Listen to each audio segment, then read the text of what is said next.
Good afternoon, beautiful Numi Nation. It is episode 4. Today was episode 4.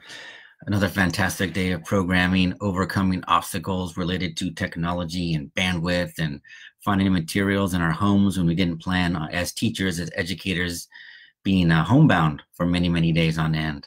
So most of our NuMinds supplies is at our home office at Hexa in Richardson, Texas. We have a giant, beautiful inventory room with all of our goodies. None of us really anticipated that we'd be here at home conjuring up some awesome STEAM lessons. But then again, that's actually perfect because our intent with these is to do them with materials that you are likely to have around your home, just like we do. So that's fantastic. Just a quick heads up. So yesterday, worked my dogs into the end of day message, and so now they think me sitting down here at the computer about this time is their cue to kind of come get on my lap. So just a little heads up, if the doggies want to have a little cameo, so be it. It'll be a little sidetrack entertainment for you. Okay, so I'm going to keep today's message focused on two things that have kind of come to on my radar today in particular. They've been kind of accumulating throughout the week and the last couple of weeks actually, but have really kind of become clear today. So, in the background today, doing my other like CEO stuff and on several different phone calls and meetings and things like that, not related to NuMinds TV. I had conversations with people who have found themselves for the first time ever in a situation where they're schooling their kids at home, kind of like the discussion the other day about perfection, right? So there's a couple real basic concepts. Like, there's not time to give you a master's degree in education right now, and you don't need it, frankly. What you need are some easy to grasp, easy to apply tools that you can have in your back pocket that are right there, easy to keep at the forefront, that don't take too much processing, that are kind of like shortcuts to handling and managing the situation. Okay. Most of our teacher wisdom develops over years and years, right? The old 10,000 hours rule, Malcolm Gladwell. You don't have 10,000 hours to become a master homeschooling parent. So I want to give you two quick tidbits, two quick insights that I think are super valuable. And once again, these are the last 2 afternoons I've been mentioning the Beauty of Imperfect webinar. That's going to be the theme this week. So I pulled 2 super quick lessons from that webinar just to give you guys a tool. And then once again, we'll ask the admin who's spotting for me over here to dump that into the comments, a link, which we've priced it at $0. It comes with a workbook, 1-hour workshop. You can go through it at your own pace. It's beautiful. Okay, so the first concept is this, the power of, let me adjust my lighting on the fly here. So there you go, that's better. Okay, so there's a very, very simple concept that's going to help you deal with a lot of situations you're going to encounter when you're doing schoolwork at home with your kiddo. Okay, you're going to bump up against some walls. And by that, I mean your kid's going to bump up against some walls. And what you want to make sure is that you're not the wall. You want to become the ladder. Okay. And this is one of the tools you can use to do that. It's so simple. If you start shifting your thinking and your words a little bit when you're interacting with your child, you can help them start to see all learning, all skills as something that exists on a continuum, not as a binary. Sometimes we get stuck into this position that we either got it or we don't, especially as kids. The researchers call that a fixed mindset, where we think we've either got it or we don't. And if we don't, then we adjust our behaviors as humans to not expose ourselves, not expose the don'ts. When in reality, this is how it really is. We have this and we have that. We're usually somewhere on this end, this end, and we're trying to get towards that end, like maybe that's our goal. But we have to get there somehow. We're not born magically on all of our gold star destinations, right? We have to get there. How do we get there? Effort, struggle, failing, getting the feedback of failure, failing forward. That's how we get there. And so if you start to visualize all learning processes as just moving along a continuum, you can change your vocabulary a little bit. And the phrase that the main researcher Carol Dweck uses is it's the power of yet. Okay.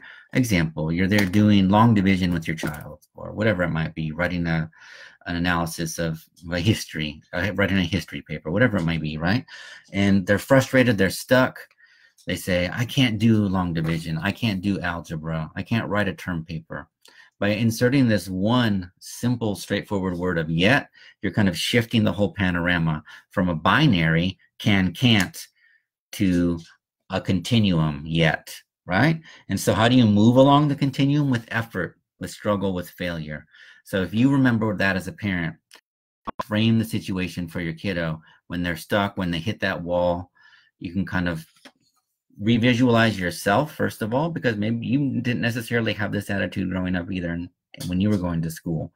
But this is how it is. This is how it is. I'm telling you, as an experienced educator who's been working with kids for about 20 years now, this is how it really is. It's about effort. It's about effort, and it takes failure. It takes resilience and grit. And you're going to experience that firsthand now as a parent.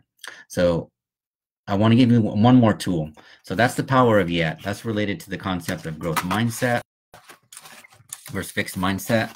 And so this is very powerful, another little very powerful tool you can use. This is also from the webinar where you get a more in-depth explanation. But basically, this is kind of another little, it's like a Likert scale, right? If you're into data and research and things and surveys. It's basically a way of framing any task in front of you on this 5-point scale. I call it the 5-point effort to excellence scale, right? Sometimes we're stuck in this perfectionist mindset where everything we do is amped up to a 5. That's not healthy, and it's not realistic because everything is not a 5, okay? Some things in life might be a 5.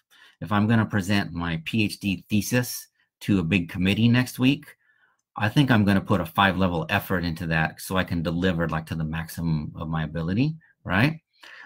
But you can't compare something like that to some of these everyday tasks that we get, drawn into with sort of a 5 mindset. It's not healthy and it's not realistic. So what you're going to find is suddenly you're there with your child, you started online schooling, you've got a series of tasks and assignments. You can kind of get a feel as a parent for like level of importance. Like the teacher assigned this, the other teacher assigned this, and this.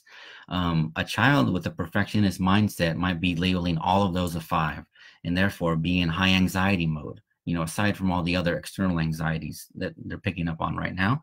So what you can do as a parent is help parse those out and sort those for your child and say, what I really recommend is you explicitly apply something like this scale and even have a 5-point scale that becomes a vocabulary that you use with your child, right? So like, hey, this one's a 3, this one's a 3. So keep that in mind. Basically, it just has to be done. Do it with excellence. That's why it's a 3 is called done with excellence. So you're not skimping on quality. It's not a cop-out. It's not a throwaway, but it's done with excellence. And then it's done, okay? The 5 we were just talking about is done when excellent. So that's, it's done when it's excellent. We don't use the word perfect because it has so much baggage. But then let's go down to the other end of the scale. There are some things out there in the world where done is excellent.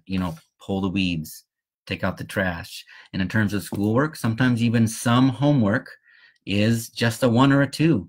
It's just the power of repetition. We don't necessarily encourage a drill and kill philosophy when it comes to learning, but there are some topics, some skill sets that do require some repetition. And sometimes you'll get assignments. You'll find your child doing assignments just to confirm that they understand a concept. And it's just a matter of getting it done for that exposure, for that repetition. So another tool for you, it's the 5-point effort to excellence scale. The other one, just to review, the other one we just went over was the power of yet, okay? Kind of nurturing a growth mindset when you're there home with your kiddo. And both of those are fully and more elaborately explained in the Beauty of Imperfect webinar. The link is right here in the comments. It's absolutely free. You get the workbook and everything. So the last thing I want to say is I want to really strongly encourage you to tune in tomorrow morning with Mr. Justin. He's got kind of a big announcement to make in the development of NuMinds TV. So as you know, this was kind of a spur of the moment reaction that we NuMinds made in reaction to the situation in the world.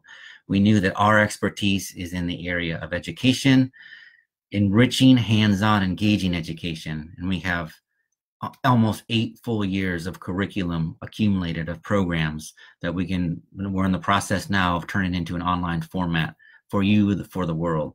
And so we're doing it this week. Very low production was what we got. We all found ourselves stranded at home. We have our wits, we have our intelligence, we have our creativity as inspirators, and that's what we're using to put our lessons together. And like I said at the top of this, that's kind of a bonus for you because we're using materials that we just have around the house, which means you're likely to have them just around the house as well. But what we plan to do is evolve this into something that's responsive to what the world needs. So we're kind of taking it week by week now, but there are already some exciting developments that we're happy to announce. Tune in tomorrow morning with Mr. Justin for the opener, for a couple of surprises, actually, for a couple of surprises. One is an announcement, and one is actually what you'll see Mr. Justin doing to open the day for us on Friday. Okay, so thank you. It's always with gratitude that I close the day. I know we don't get a lot of live participants for the close of day, but these videos are being stored in their archives, and I know in the future many will come check out all our full episodes and get these messages. So very grateful on behalf of the NuMinds team.